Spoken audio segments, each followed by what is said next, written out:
தாவேகாவினுடைய நிர்வாக குழு கூட்டம் நடைபெற்ற நிலையில் அக்கட்சியினுடைய பொதுச் செயலாளர் நிர்மல்குமார் அவர்கள் செய்தியாளர்களை சந்தித்து அவர்கள் எழுப்பிய பல்வேறு கேள்விகளுக்கு விடையளித்து பேசியிருந்தார். அந்த காட்சிகளை பார்க்கலாம்.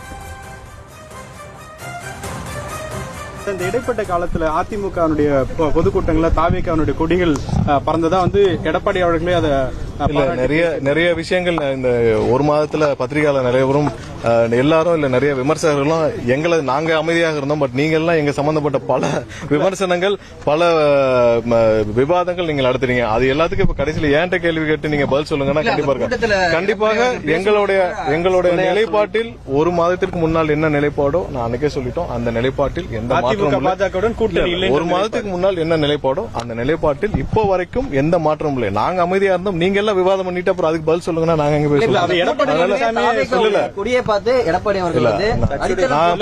பல விஷயத்துல நான் ஒரே வரியில இதை பதில் சொல்லணும் முடிவு பண்றேன். ஏன்னா திரும்ப இந்த கொஸ்டின்ஸ் வருது. ஒரு மாசத்துக்கு முன்னால் என்ன நிலைப்பாடோ அந்த நிலைப்பாட்டில் எங்கள் கட்சியில் எந்த மாற்றமும் இல்லை என்பது கண்டிப்பா தெரிவிக்கிறோம்.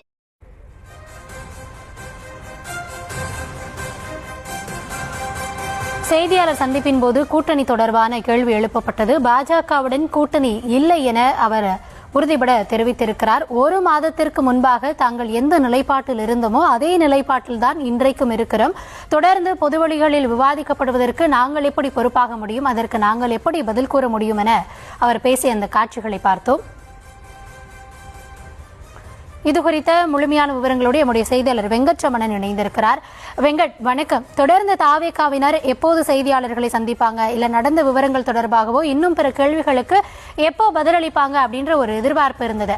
இன்னைக்கு நிர்மல்குமார் பேசியிருக்காரு. அவருடைய அந்த சந்திப்புல முக்கியமான விஷயங்களா எதையெல்லாம் நம்ம எடுத்துக்கொள்ளலாம்?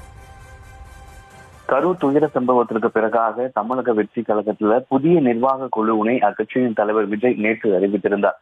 இந்த புதிய நிர்வாக குழு கூட்டம் என்பது சென்னை பணியூரில் இருக்கக்கூடிய தமிழக வெற்றி கழகத்தின் தலைமை அலுவலகத்துல இன்றைய தினம் நடைபெற்றது.